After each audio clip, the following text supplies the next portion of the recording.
সদ্য স্বামীকে হারিয়েছেন, তিনি নিঃসন্তান।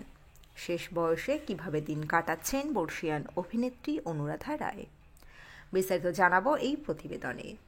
বন্ধুরা, চ্যানেলে নতুন হলে চ্যানেলটি সাবস্ক্রাইব করে রাখতে পারেন। স্বামী মারা গিয়েছেন সদ্য, কোনো সন্তানাদিও নেই। শেষ জীবন খুবই অসহায়ভাবে দিন কাটছে অভিনেত্রী অনুরাধা রায়ের। গত 17 অক্টোবর অনুরাধা রায়ের স্বামী অভিনেতা দেবরাজ রায়ের হঠাৎই মৃত্যু হয়। স্বামী ছিলেন তার সাপোর্ট সিস্টেম। দীর্ঘদিন ধরেই দেবরাজবাবু অভিনয় করতেন না, কিন্তু অনুরাধাকে তিনি বারবার উৎসাহ দিয়েছেন। স্বামীকে হারিয়ে সম্পূর্ণ একা হয়ে পড়েছেন অনুরাধা। সত্যজিৎ রায়ের প্রতিদ্বন্দ্বী সিনেমা দিয়ে সিনেমার দুনিয়ায় পা রাখেন দেবরাজ রায়।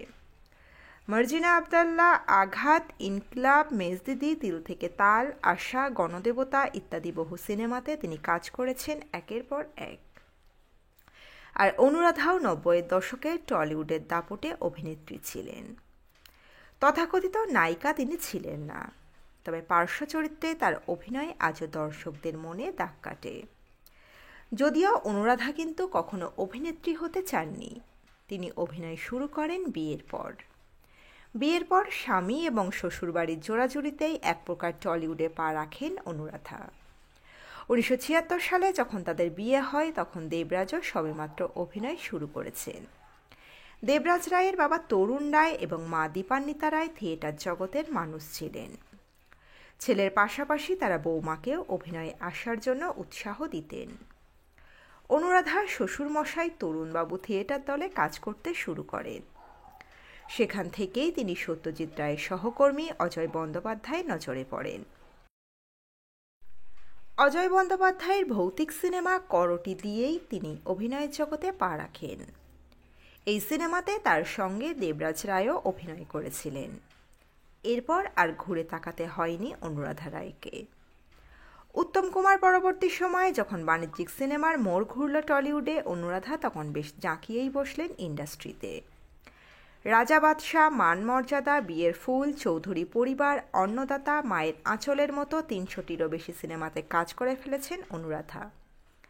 90-এর দশকের শেষ দিক থেকে টলিউড ইন্ডাস্ট্রিতে কিছু পরিবর্তন আসতে শুরু করে। সেই পরিবর্তনের সঙ্গে খাপ খাওয়াতে না পেরে দেবরাজ রায় তখন কাজ প্রায় বন্ধ করে দেন। এর উপর 2017 সালে মাইল্ড ব্রেন স্ট্রোকে তার শরীরের ডান দিক পক্ষাঘাতে আক্রান্ত হয়, কিন্তু অনুরাধা কাজ চালিয়ে গিয়েছিলেন। বর্তমানে অনুরাধা রায়কে বিভিন্ন সিরিয়ালে অভিনয় করতে দেখা যাচ্ছে, যেমন গানের ওপারে, বকুল কথা, বোঝে না সে বোঝে না, অর্ধাঙ্গিনী থেকে শুরু করে হালের গাঁটছড়া, চিনি এবং বর্তমানে পরিণীতা সিরিয়ালে ঠাকুমার ভূমিকাতে অভিনয় করতে দেখা যাচ্ছে তাকে। কিন্তু স্বামীকে হারিয়ে বর্তমানে খুবই ভেঙে পড়েছেন তিনি। সম্প্রতি একটি সাক্ষাৎকারে তিনি বলেন, দেবরাজ তার জীবনে কি ছিলেন কখনো তা মুখে প্রকাশ করতে পারবেন না অনুরাধা রায়। টলিউড ইন্ডাস্ট্রিতে দেবরাজবাবুর সঠিক মূল্যায়ন হয়নি। 48টা বছর একসঙ্গে কাটিয়েছেন অনুরাধা এবং দেবরাজ। তারা নিঃসন্তান ছিলেন, কিন্তু তাদের সম্পর্কে কখনো কোনো খামতি ছিল না। অনেকে প্রশ্ন করেছেন কেন তারা সন্তান নিলেন না। অভিনেত্রী নিজেই তার জবাব দিয়েছেন, সন্তানের পরিকল্পনা করার সময়টুকু তারা পাননি। থিয়েটারের কাজে ডুবে থাকতেন দুজনে। থিয়েটারই তাদের কাছে ছিল জীবন।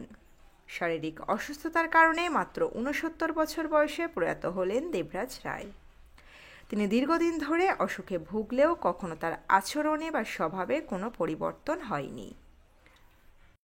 তাই অনুরাধা রায় কিছুতেই স্বামীর এই অকাল প্রয়াণ মেনে নিতে পারছেন না। তবে তাই বলে তিনি ঘরেও বসে থাকবেন না। শোক সামলে আবারও লাইট ক্যামেরা অ্যাকশনের দুনিয়ায় ফিরবেন অনুরাধা, কারণ কাজই তাকে বেঁচে থাকার অনুপ্রেরণা দেয়। জি বাংলার পরিণীতা সিরিয়ালে নায়ক রুদ্র ঠাকুমার ভূমিকায় এখন থেকে দেখা যাবে অনুরাধা রায়কে। তো বন্ধুরা, এই আপডেটে ছিল এতটুকু। দ্রুত ফিরে আসছে এরকমই নতুন কোনো আপডেট নিয়ে। অজানা গল্প চ্যানেলের সঙ্গে থাকার জন্য সকল দর্শক বন্ধুকে অসংখ্য ধন্যবাদ।